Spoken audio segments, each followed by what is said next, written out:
Sony is hiding PS5 upgrades. Are more PS5 price increases coming? And is Sony finally saying goodbye to the PS4? How's it going, everyone? Welcome to PSReady, the channel all about PlayStation. This is the weekly news roundup, and this week we're starting out with Final Fantasy XVI because people have kind of been curious about this timed exclusivity deal that Sony has with Square Enix. The reason people are so curious is because of two games, really. Starting way back with Resident Evil 7, Sony allegedly has been paying to keep the VR mode of that game exclusive to PlayStation VR for basically 6 years now, or however long it's been since 2017. It's only been 5 years, but that's still a really long time to pay for exclusivity on a headset that no one's really using anymore. And then when you look at games like Final Fantasy VII Remake, things get even crazier, because when that was announced on PS4 back in the day, people were like, is this a timed exclusive? Is Sony paying for a lot of the development costs? Is this going to be a permanent exclusive? We don't know. And Sony and Xbox kind of made it seem like it was only going to be an exclusive for a year, but here we are a few years later after that game came out, and it is still nowhere to be seen on Xbox.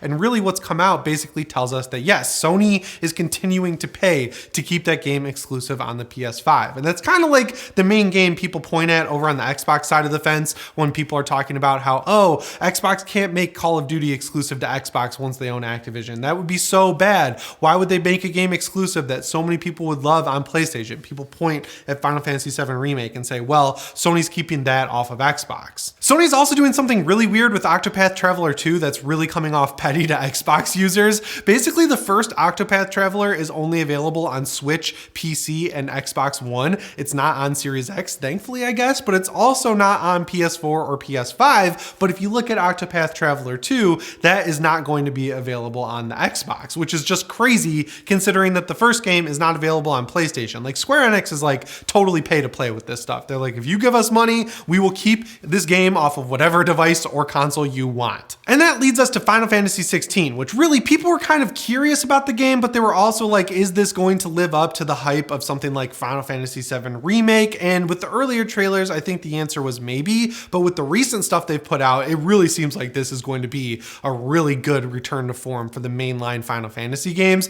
I'm super excited for it personally, but now we have a trailer from Sony that says explicitly this will only be an exclusive on PlayStation for 6 months. Now, obviously, because of the way things have shaken out in the past with games like Final Fantasy VII Remake, people are like, oh, it says 6 months now, but when that 6 months expires, Sony could theoretically just pay to keep that game exclusive on PS5 for longer. And honestly, this is like the one game where I don't think Square Enix would let it happen. Like, I get that Final Fantasy VII Remake was a huge game, arguably the biggest Final Fantasy release since before Final Fantasy 15, if you really look at the numbers there. But seeing a new mainline Final Fantasy game, I think that's where Square Enix will potentially draw the line and say, we have the opportunity to sell so many copies over on the Xbox as well, that keeping it exclusive on PlayStation would actually hurt us in the long run. Whereas something like Final Fantasy VII Remake, I don't think keeping that off of Xbox really hurt them all that much, because if you look at a lot of the Square Enix games that have come over to Xbox, they don't sell nearly as well as they do on PlayStation. But regardless, for hardcore users like us, we're obviously going to know this is only a 6-month exclusive or whatever, or it's a timed exclusive on the PlayStation. But for the general, like, average person out there who's buying this thing for the biggest games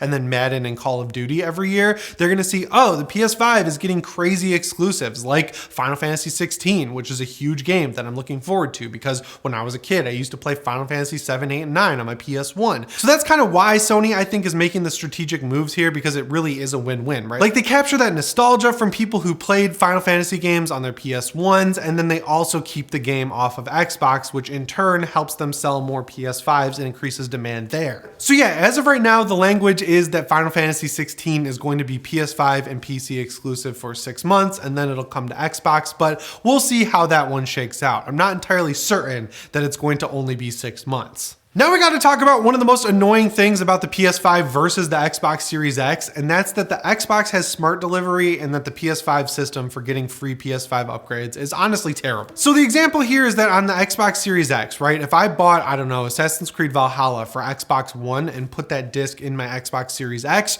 the Series X would be like, hey, you're playing this game that has a free upgrade on the Xbox Series X. I'm just going to automatically download this version of the game from the cloud. You don't even have to worry about it. You're you're getting the best version of this game that's available for free. On the PS5, if I put that PS4 disc into my PS5 for Assassin's Creed Valhalla and there was a free upgrade available for that game, I would have to manually go to the PlayStation Store and find that game and then buy it for free, add it to my account and download it. And even in that case, with other games like Ghost of Tsushima, people are still running into issues where the PS5, every time you put that PS4 disc in, it tries to install the entire PS4 version of the game in addition to the PS5 version. And with only 680 gigabytes usable on the thing, that's obviously more than a little frustrating. And the reason it does that is because the disc at that point, the PS4 disc you're putting into your PS5 just becomes a license checker. So when you have the disc in, it talks to the PlayStation Store and says, hey, this person has the PS4 version of this game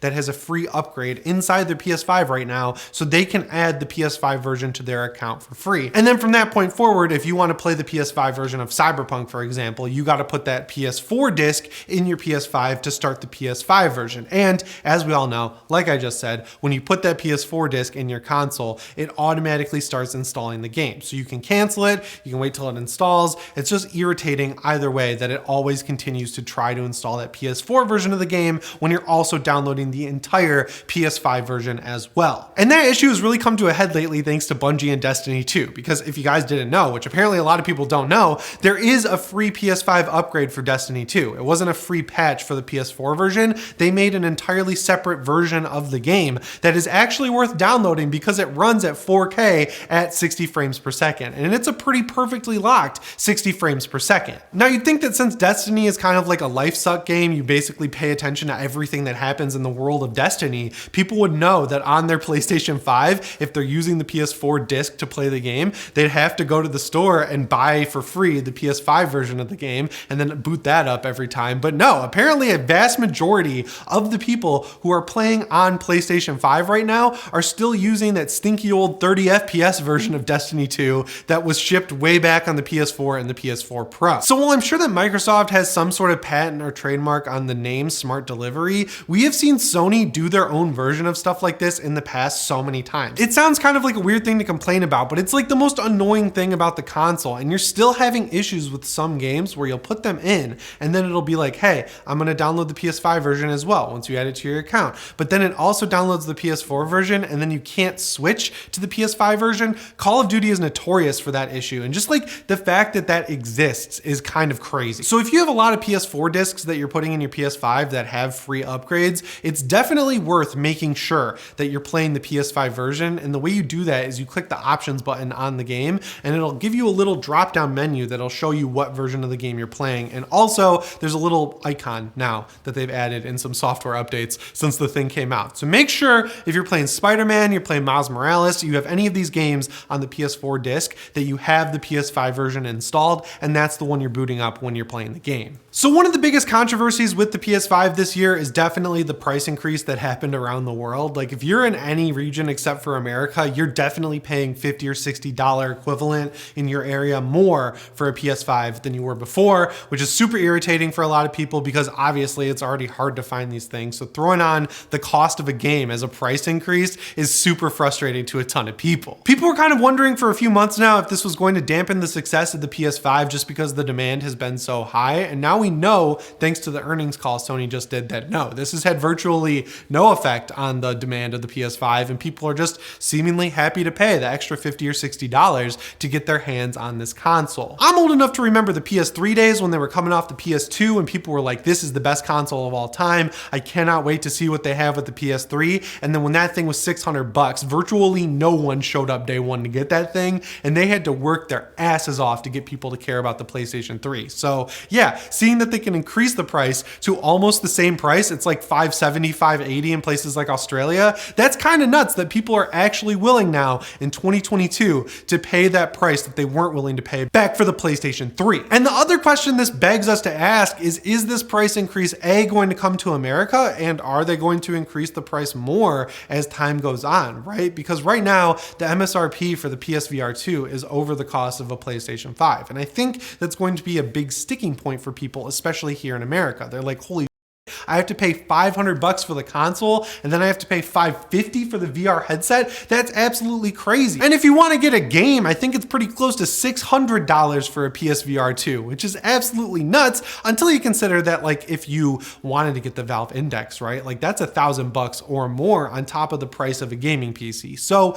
it's not the fact that they're overpricing the VR headset, it's the fact that VR itself is extremely expensive across the board. I mean, the Oculus headset that just came out, the Oculus Rift Pro or Quest Pro or whatever they're calling it, I don't know, a Meta Quest Pro, that thing is $1,500 as is. So you're looking at that, you're like, well, the PSVR 2 is 3 times less expensive. That's a good way to see it, I guess. But still, Sony's probably sitting there like, man, we don't want this VR headset peripheral that's just an accessory for the actual console to be costing more than that. So that's where I could start to see them maybe increasing the price here in America, especially now that they've seen that no one really seems to care across the world and they're buying a PS5 anyway. That's just giving them the go-ahead, I think, to increase the price here, which really sucks. I think it's fair to say that if they increase the price now, that'd be detrimental to them overall. But if they increased it after the holiday, yes, it would upset people, but it would get the PS5 to cost more than the PSVR 2 costs just before that thing comes out in February. That seems like the best time to do it. And then when you consider that you also have the DualSense Edge coming out, man,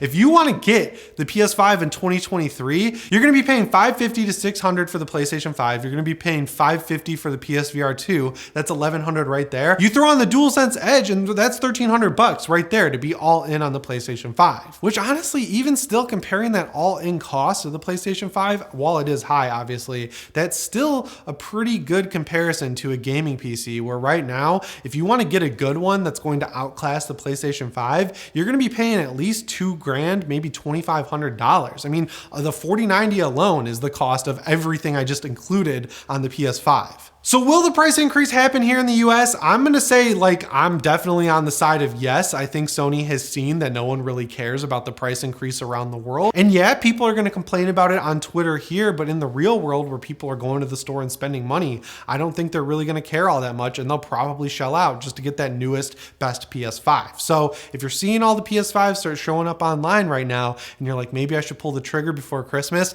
I would say do it now while they're still cheaper. And the last news story I have for you guys today is that we finally have some evidence that the PS4 is finally going away. Yes, Sony, it looked like they were moving on with God of War Ragnarok, right? Like they're saying this is the swan song of the PS4. I mean, I've seen videos of people trying to play that game on their PS4, and it sounds like that thing is going to take flight and end up on the moon. And then when it seemed like that was going to be the last PS4 release, of course, Resident Evil 4 Remake swooped in at the last second to be like, hold my beer, Sony. We are going to be the last big PS4 release. But thankfully, we have not seen very many games say that, yes, they are also coming to PS4 date and date with their next gen counterparts, which in my opinion is awesome because it lines up perfectly with, of course, God of War Ragnarok also looking incredible on PS5 and also the PSVR 2 and also the DualSense Edge. And most importantly, the PS5 becoming way more available towards the end of this year and at the beginning of next year. And the evidence we have to support this theory is that Sony is actually finally shutting down servers for games on the PlayStation 4. And before you start worrying about the factions mode getting shut off in The Last of Us Remastered, you don't have to worry about that.